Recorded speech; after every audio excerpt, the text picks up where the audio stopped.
If you would like a free newsletter on this or other subjects, just give us a call at Christian Answers. The phone number is area code 512-218-8022. That's 512-218-8022. Or you could email us at cdebater@aol.com. That's cdebater@aol.com. Thank you.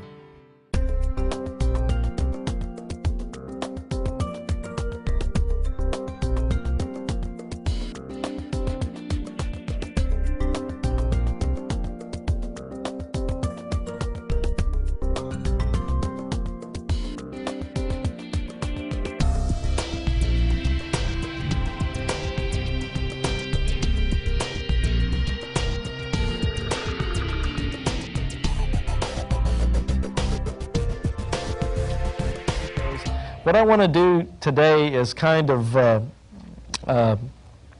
pick up more or less where I left off from previous shows. I was going through many of the old Watchtower literature in their books.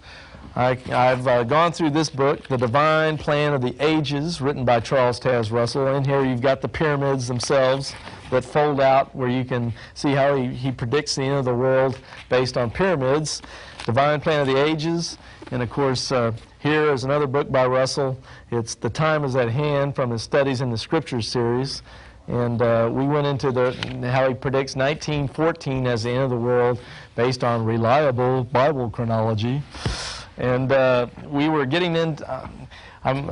there's a gap between when we did the first 4 shows and these last 4, and I believe in a previous show I had gone through another book that was printed by the presidents of the Watchtower, which the second one was called J.F. Rutherford, and known as Judge Rutherford, and he wrote this book, Millions Now Living Will Never Die. And of course, in this book, which is published by the Watchtower Bible and Tract Society, he predicted in pages 88, 89, and 90 that 1925 would be the end of the world. And it's all documented in their book. 1925. So basically, the Jehovah's Witnesses, as we documented in previous programs, have a bad habit of predicting the end of the world and getting all this, what do you call it, fever pitch excitement going about the end of the world, and join up now and don't get wiped out at Armageddon. But then suddenly the world doesn't end, and they keep coming up with different dates and new dates. In fact, we have lots of literature available for anyone that wants to call or write, documenting in detail all the specific dates that Jehovah's Witnesses have come up with to predict the end of the world, from the 1874 to the 1878 to the 1914, 1915, 1916, 1918, 1925. You get into 1941, you can get into 1954, and you can also get into the year 1975. Now, before I go on, I'm trying to recall if I've covered this before, and I don't believe in our previous programs I have covered their specific prophecies as given about 1975, for instance.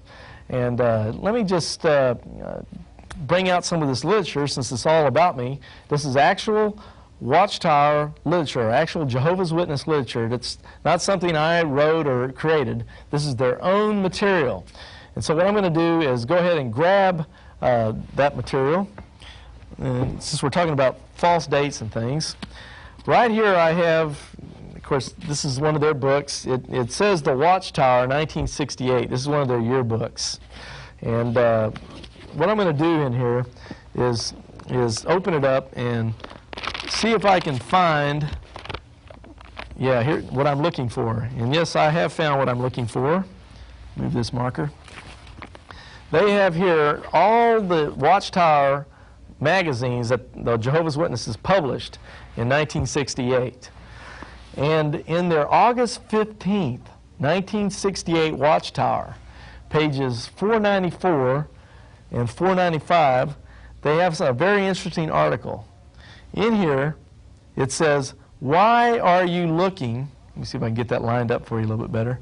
Yeah, there we go. "Why are you looking forward to 1975? And all through here, they argue about these dates. October 1st, 607 BCE was obviously tied to the ending, that is, with the fall of Babylon in 539 BCE. So with 607 BCE as dependently fixed. Basically all I'm saying is they give all these dates, all these calculations, all through here, as to how they're going to predict the end of the world. They bring in all these other dates, 997 BCE. They get into some Bible historical events all through here. I'm just trying to save time for the sake of time. I get into this thing. Back here on page 498, it says 6,000 years from Adam's creation. And they give the exact dates, birth of Seth, Enosh, Kenan, and all the different sons born in the generations. All this stuff adds up. King Tut's even thrown in here. They start adding up dates. 4,026 is added to 1,968, allowing for the lack of a 0 year between CE and BCE. One gets a total of 5,993 years. Okay, well, basically all this is said so you can get a date. What is this date that Jehovah's Witnesses want you to believe in? Well, down here it says, that means in the fall of the year 1975, a little over 7 years from now, and remember this is written in 1968, and not in 1997, as would be the case if Ussher's figures were correct. They have that in parentheses. It will be 6,000 years from the creation of Adam, the father of all mankind! Exclamation point. Whoa! And then what does it say right down here? Adam created at close of 6th day. Are we to assume from this study that the Battle of Armageddon will be all over by the autumn of 1975 and the long looked-for 1,000-year reign of Christ will begin by then? They say possibly, over and over again, reiterating the fact that 1975 is a very important year that we should be looking forward to. And with that said, and of course we did see the word possibly. I know some Jehovah's Witnesses will say, well, it's possibly. But if you get into some of the kingdom ministries type of literature they have, I think it's called kingdom ministry literatures, they say exactly it will be 1975. They say men and women are selling their homes and getting ready for the great day of God Almighty and the Battle of Armageddon. Now, just to back this up a little bit more, I want to emphasize the fact that I've got a book here. Here it is. Life Everlasting in Freedom of the Sons of God. This is the book that gives us a specific date for 1975. Now, we saw the Watchtower magazine was saying this time, but we must realize that it's not just the magazine saying it, it's all their literature. It's spread throughout. The Watchtower Bible and Tract Society puts out much literature besides their magazine.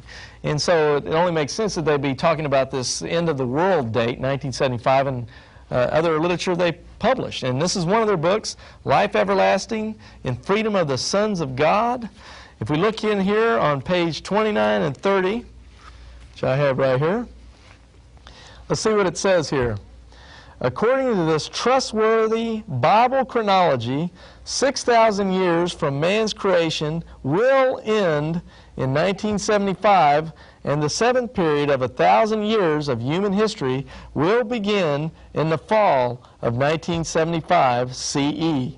Now remember, all they're doing in this book is like they were doing in a Watchtower magazine that we looked at a minute ago. They're figuring out all these dates and adding up chronologies and times and all that kind of stuff.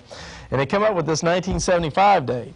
And then, of course, it goes down here, it says, so in not many years within our own generation, we are reaching what Jehovah God could view as the seventh day of man's existence. And then on the next page, how appropriate it would be for Jehovah God to make of this coming seventh period of 1,000 years a Sabbath period of rest and release, a great jubilee Sabbath for the proclaiming of liberty throughout the earth to all its inhabitants. And then it goes on to talk about all this great stuff and living on, you can live in paradise on earth. And here once again is all their chronology, dates and times and how they figure out this 1975 thing. Well, this book says point blank 1975, according to reliable Bible chronology.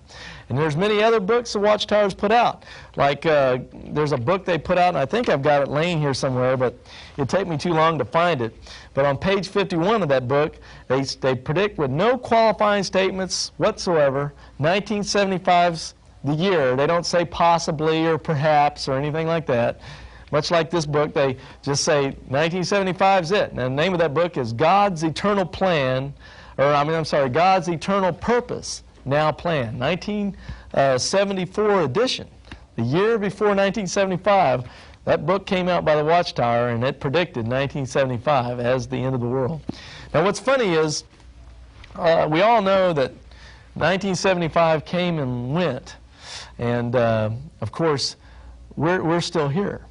And 27% of Jehovah's Witnesses voted with their feet in 1976 and late 75.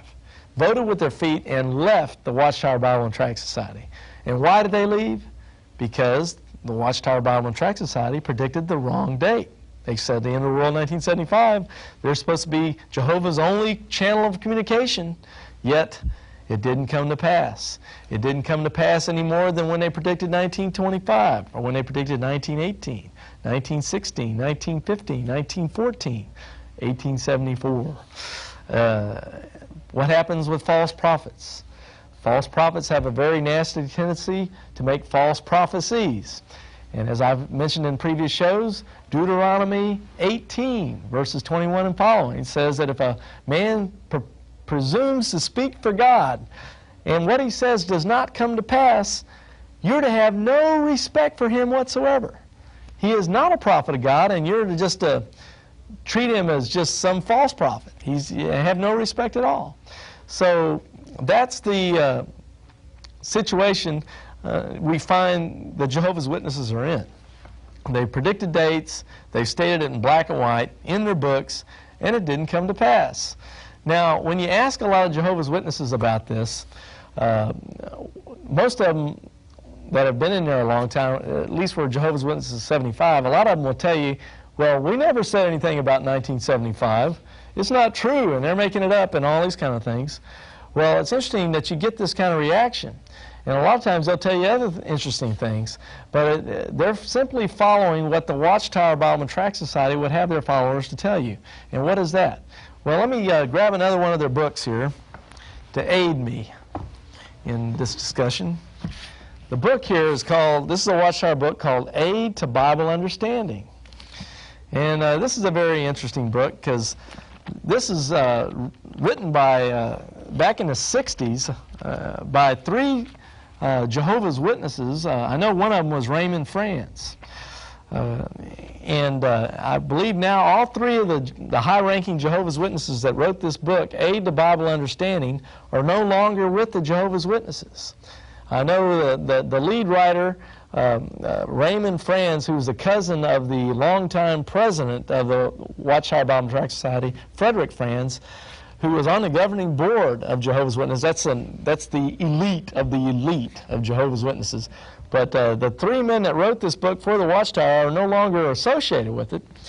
And but this book is supposed to be kind of a answer all your questions type of dictionary. It's in alphabetical order. You can look up subjects, and then it will tell you what you need to know according to God's theocratical organization.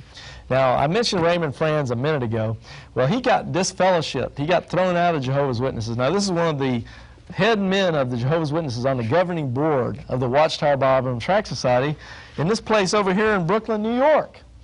Okay, this is one of the head honchos that's supposed to be one of the elite, one of the 144,000 that actually gets to go to heaven, where the rest of the Jehovah's Witnesses have to stay here on the earth. But anyway, I thought I'd mention in passing that the man that was primarily responsible for this book, he got thrown out, but he's now come out with a book called Crisis of Conscience. And I've recommended this to many Jehovah's Witnesses that were still Jehovah's Witnesses to check it out. And of course, they always deny that they're going to look at it, but then they go to a Christian bookstore or some bookstore to get their hands on it. It's let's see, who is it published by? It's not on the outside. It's published by Commentary Press out of Atlanta, Georgia. And date on it's 1983. And of course, in the inside cover it says Raymond Franz, former member of the governing body of Jehovah's Witnesses. And in here he tells you he's got photostatic copies of actual Watchtower magazines, literature. He talks all about the false prophecies, the false dates, how the governing body votes on what doctrine they should adopt.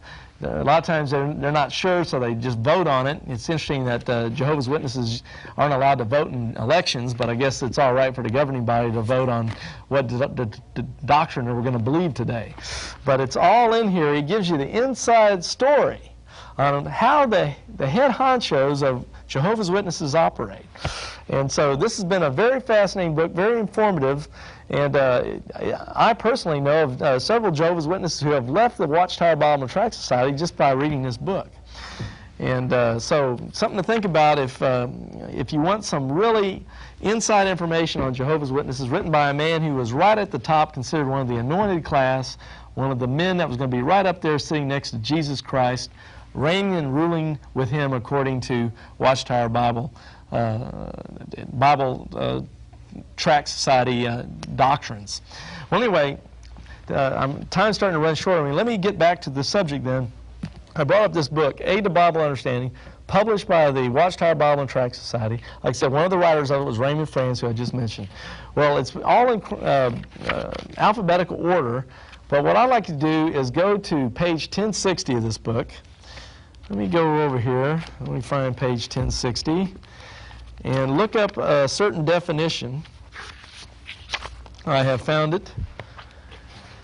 They've got a definition of the word lie. What does a lie mean, according to the Watchtower Bible and Tract Society? Well, if you read this, and I'll just read it here, it says, the opposite of truth.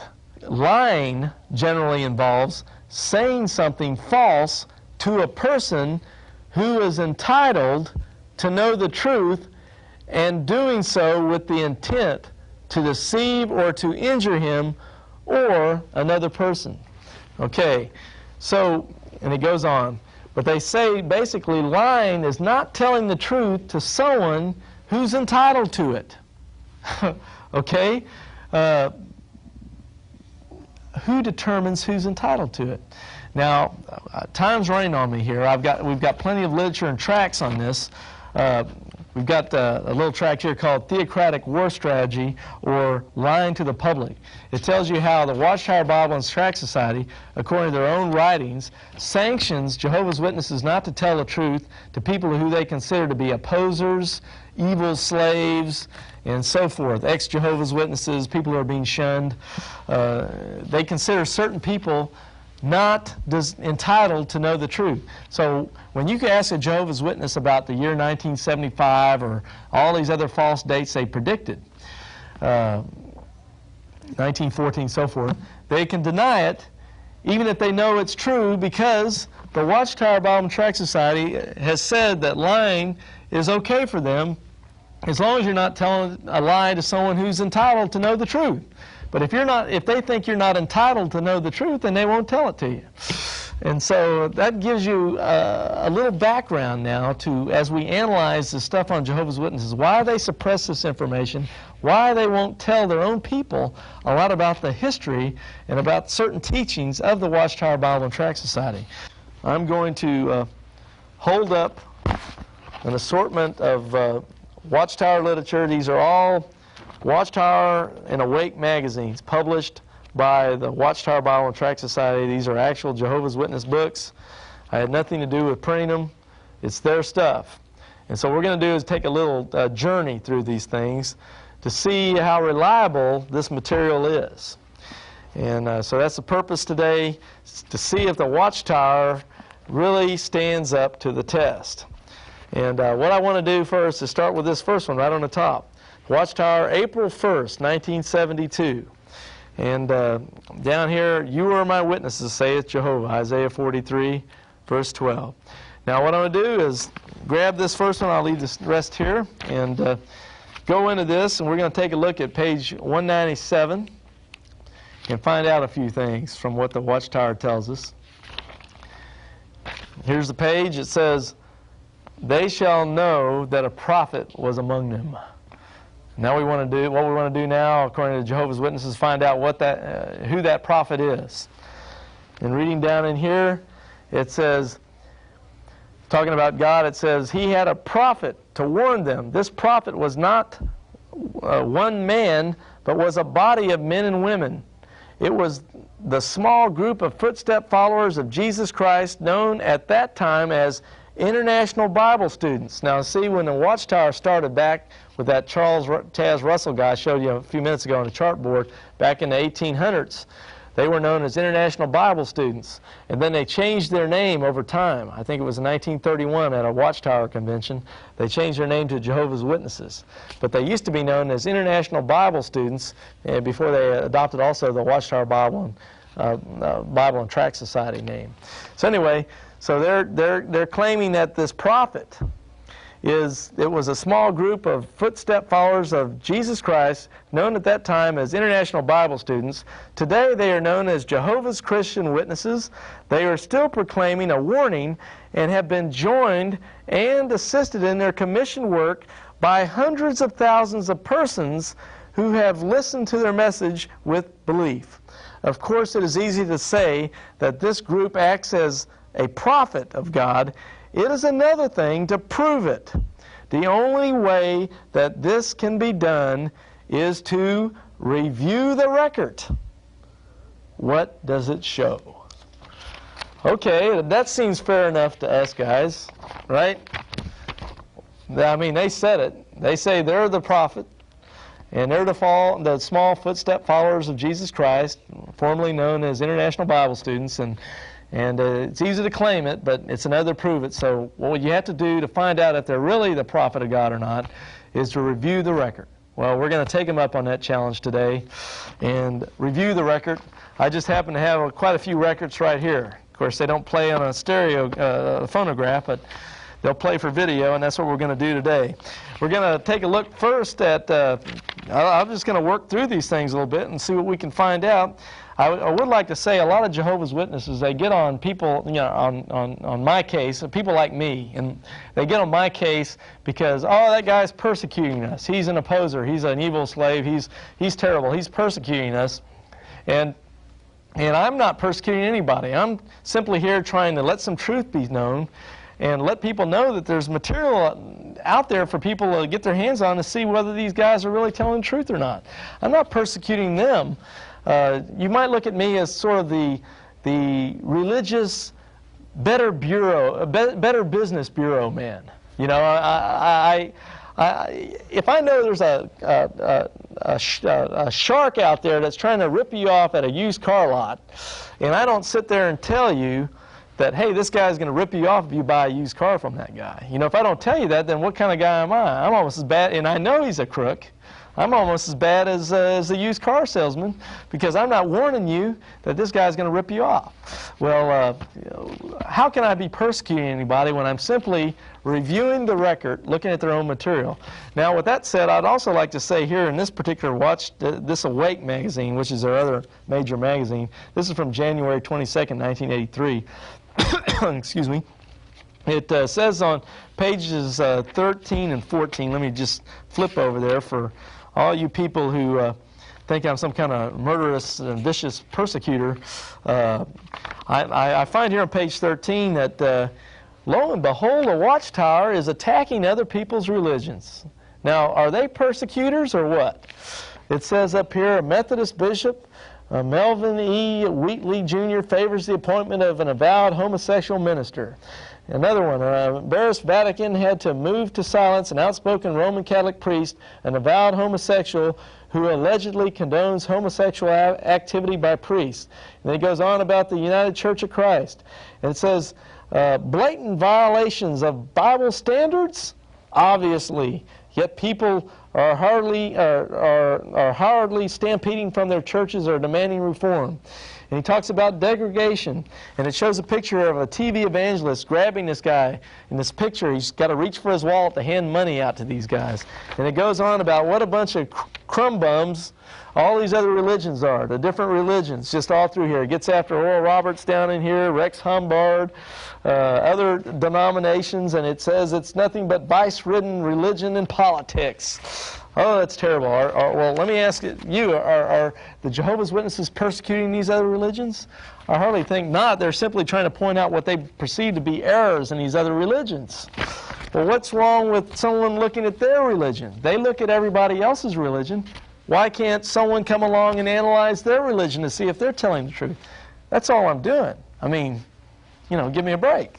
So anyway, that said, and I know that's a major Jehovah's Witness defense. Oh, he's persecuting, he's an opposer, but all I'm doing is what the Jehovah's Witnesses have asked me to do, review the record, and after all, they criticize other religions. Why can't I come along and do, you know, we don't want a double standard here. We're just trying to get at the truth. That's all we're trying to do. There's no persecution intended. We're reviewing the record as we were asked to do. Okay, now, we got a watchtower here, January 15, 1974. Now we're going to take a look at page 35, and we definitely want to know what's happening here. We're reviewing the record.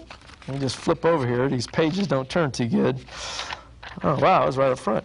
Okay, here's the page. I don't know how well a camera can get on that, but it says up here, can you be true to God, yet hide the facts? Heaven forbid, we don't want to hide any facts here. We want to take a look at the facts and come to a valid conclusion.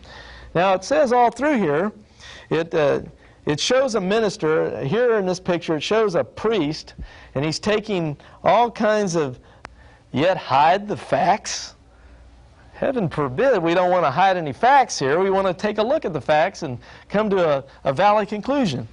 Now, it says all through here, it shows a minister. Here in this picture, it shows a priest, and he's taking all kinds of notes here. It says materialism, fraud, immorality, cheating, disregard for Bible standards, and he's sweeping it all under the rug. You see this priest?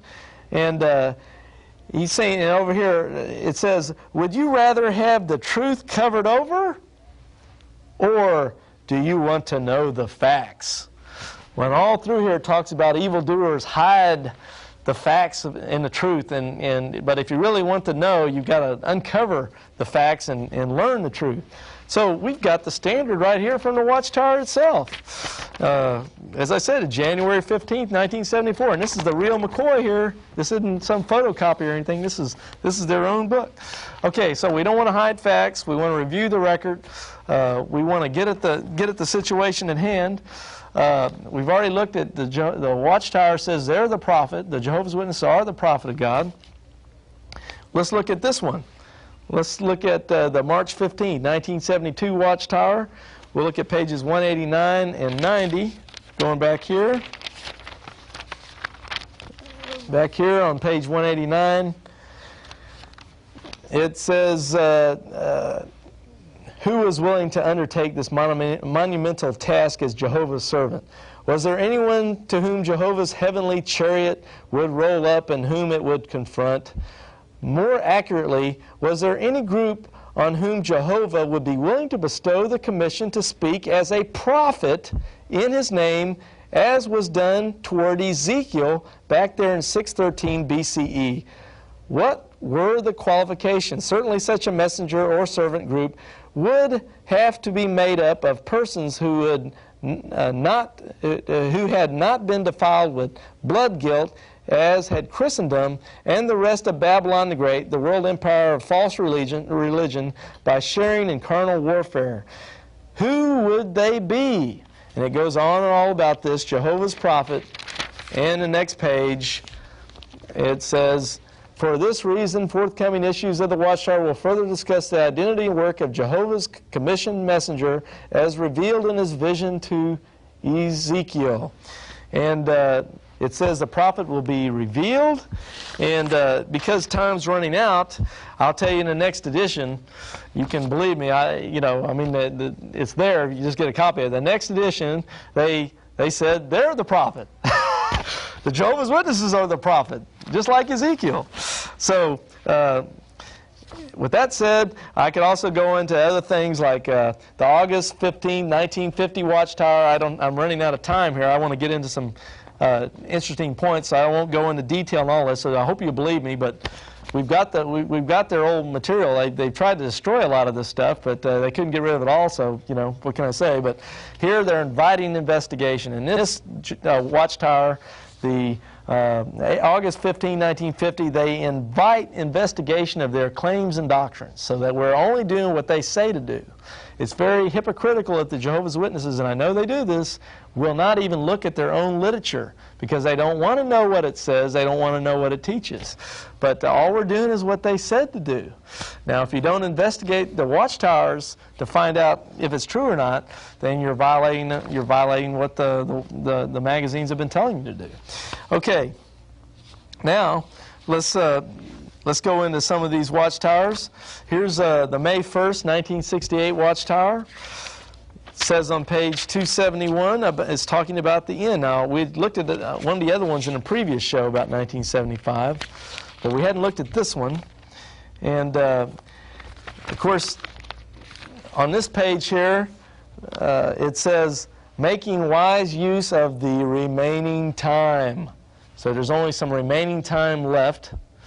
And as we go to the other side of it, look on page 271, it's telling you down here, since it was also Jehovah's purpose for man to multiply and fill the earth, it is logical that he would create Eve soon after Adam, perhaps just a few weeks or months later in the same year, 4026 BCE. After her creation, God's rest day, the seventh day, immediately followed. So Eve's created here. Okay? So what does that mean? Then you get into all those calculations from the autumn of first CE, that's first year since Christ, to the autumn of 1967 is a total of 1,966 years, adding 4,025 and 1, and 1,966, we get 5,992 years from the autumn of 4,026 BC. You can tell they're really big on dates. And as I mentioned in previous shows, Jehovah's Witnesses arrived at these key dates from taking measurements of the pyramids in Egypt, particularly the Great Pyramid of Egypt, taking those measurements and then coming up with the date 1914. And then their whole system of end-time prophecies built on the pyramids in Egypt. Now, if you don't believe me, go back and check the earlier shows. We went into that in detail. I don't have time here. But as you can see, all this crazy stuff about all these dates, they end up here as they go. Thus, 8 years remain to account for a full 6,000 years of the seventh day. 8 years from the autumn of 1967 would bring us to the autumn of 1975, fully 6,000 years into God's seventh day, His rest day. What that means is the end of the world. It'll be you will live on earth, in paradise on earth, and all of wicked people will be destroyed at the great day of God Almighty, destroyed at Armageddon, annihilated. And that's really what this Watchtower is saying. And this is a different one than the one we went into from the previous shows. But here you have it again, the same old stuff, end of the world, remaining time. Look out, Eve's created, it's all set. 8 years from 1967, 1975, that's it. That's it. You know, the world's going to end. We're all in a heap of trouble. Okay, let's take another look at this. Okay, here's another Awake magazine, October 8th, 1968. And it says, is it later than you think? Is time running out for this generation? What will the 1970s bring? Okay, well, that's very interesting. What will they bring? Let's take a look in here, pages 14 and 15. And not to belabor the point too much, but I think we're getting into it pretty clearly here. You can see, if the camera can zoom in on this, we'll try camera 2 there. But once again, it's all that same stuff I just read to you from the other book, the other magazine. About the 426 BCE, the one, all these years adds up to this. And then on the other side of the page, they've got the, let me get it lined up there. They've got all the chronology, the whole bit, 6,000 years, 1975, end of 6,000 years. And of course, they tell you all about it down here in this text below, but they say it quite in a cavalier way. 75 is the end. And of course, when the end comes on the next page here, we can get that. You see, in 75, they show all these buildings like the Washington, D.C., churches, which represent all the false religion in Babylon, fire coming down from heaven, and everything's destroyed in 1975. So, and then, of course, beautiful land and everything on the next page, what it'll be like after that. So, you know, what can we say about that? Well, let's keep taking some more looks. October 15th, 1974, Watchtower. God's purpose succeeds, human plans failing. Well, October 15th, that's getting a little close now, 75, isn't it? They're starting to get near that date they've been prophesying since the 60s and way back beyond. It's starting to get right on top of us. So what do they have to say now as we get closer to the date? Let's take a look on page 635. Over here on page 635, take a look. It says up here, the publications of Jehovah's Witnesses have shown that, according to Bible chronology, it appears that 6,000 years of man's existence will be completed in the mid-1970s. Up here, the publications of Jehovah's Witnesses have shown that, according to Bible chronology, it appears that 6,000 years of man's existence will be completed in the mid-1970s. Uh-oh, we have something here that's we haven't seen before. It's a deadly word. It says, but these publications have never said that the world's end would come then. Oh, I didn't know. Yeah, they just showed pictures of all these buildings being destroyed by flames coming from heaven. But, well, we'll forget about that for now. But anyway, nevertheless, there has been considerable individual speculation on the matter. Individual speculation about the matter. I thought they were publishing this by the millions and sending it out all over the world. It seemed like there's more than just individual speculation here. It looked like it was speculation coming right from the top, if we've been following along with this stuff. Anyway, so the assembly presentation, why we have not been told that day and hour, was very timely. It emphasized that we do not know the exact time when God will bring the end. All we know is that the end will come within a generation that sees fulfilled on it the sign that Jesus Christ said would then be in evidence. And see, now they go back to that 1914 date. Right down here it says, all indications are that the fulfillment of the sign began in 1914. See, so that goes back to that date they predicted by using pyramids. They're prophesying the end of the world will become within a generation of those that saw the year 1914. But anyway, you can see already they're trying to back off from their date.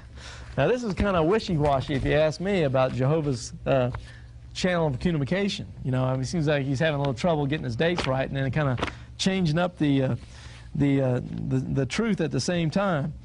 Well, anyway, to make a long story short, I can see now I'm running down to just a few moments left. I don't have time to go into all the stuff, but when you get into all the different books and literature that they have, I've got it strewn all about me here. Too much to show you. That I don't have time to get into it all, but you can see already that already in 1975 they backed off from the date with their other literature. They started to say, well, some people got their hopes up about this date, but we know that it really didn't work out. And like I said before, 27% of all Jehovah's Witnesses left the Jehovah's Witnesses after 1975 because of the false dates, all the false hopes and predictions, proving that it's not truly of God. Their doctrines, their teachings, things that they say just didn't work out. And with time running out on me, I want to just kind of digress from the subject a moment here. And I want to tell you some things that are kind of interesting about Jehovah's Witnesses. I've got plenty of watchtowers to go through here yet, but I'll have to save that for another show along with some other literature and really have to go through it speedily. In fact, I'll probably summarize a lot of the material as I hold it up to the camera without really reading it in detail like I have in past shows, simply to get more of the material into the program. Well, with that said, I think think if I've, yeah, here we go. Almost lost my questions here. I've got some questions that I would like to get on videotape for the sake of the audience. Did you know these watchtowers are filled with questions. They tell you some stuff, and always at the bottom, see, I can flip to any old page, and right down at the bottom of any old page, there's some questions asked that relate back into the material you just read. And so Jehovah's Witnesses are always asking questions. That's throughout all our literature. You know, they say some stuff, and then you repeat it back like a parrot. Well, I want to tell you some questions that if a Jehovah's Witness were to ask these questions, they would get thrown out of Jehovah's Witnesses immediately. There are some questions that Jehovah's Witnesses can ask, and if they ask these questions, they can be thrown out. So here's some questions that Jehovah's Witnesses cannot ask. With time flying, I'm going to have to make it quick. Okay, let me just read them off here, and just remember these, because if Jehovah's Witnesses ask these questions, they can be disfellowshipped and thrown out of Jehovah's Witnesses. Okay, 1. What did the Watchtower actually predict about 1975? Jehovah's Witnesses, don't ask that question to your elders or you'll be in a lot of trouble. 2. Why did the society require witnesses in Maui, that's an African nation, to face violent abuse rather than buy a card from the government body, while at the same time the society allowed the witnesses in Mexico to bribe government officials into issuing false military training cards? See, in Maui, the Jehovah's Witnesses wouldn't allow the Jehovah's Witnesses in that country to bribe the officials to get out of military service, get their cards, and so they suffered terrible persecution. But in Mexico, they let them bribe the officials and get fake military cards so they could get out of that military service, because they don't believe in military service and pacifism, stuff like that. So you can ask that question and then get you a heap of trouble with Jehovah's Witnesses. Okay, also, 3, why was the San Diego mansion called Besserim purchased for the resurrected princes, but was later sold, and before that given to one of the Watchtower presidents to live in? You don't want to ask that question. 4, why did the society under 2 presidents use the Great Pyramid to come up with the date 1914, as I've mentioned before? Why did the Watchtower literature for many decades teach that Jehovah God was a being who resided on the star Alcyon in the Pleiades star system? Now that gets me to the next show. I've run out of time here. I've still got 3 questions. We'll save those for next time as well. But that gets me back to where I left off after episode number 4, when I was about to tell you about angels and the strange teachings of the Watchtower Bible and Tract Society. We'll get into that in the next program, so please stay tuned for that. And in the meantime, please call our numbers that have been appearing on the screen right at the end of the address. We'll be glad to send you information.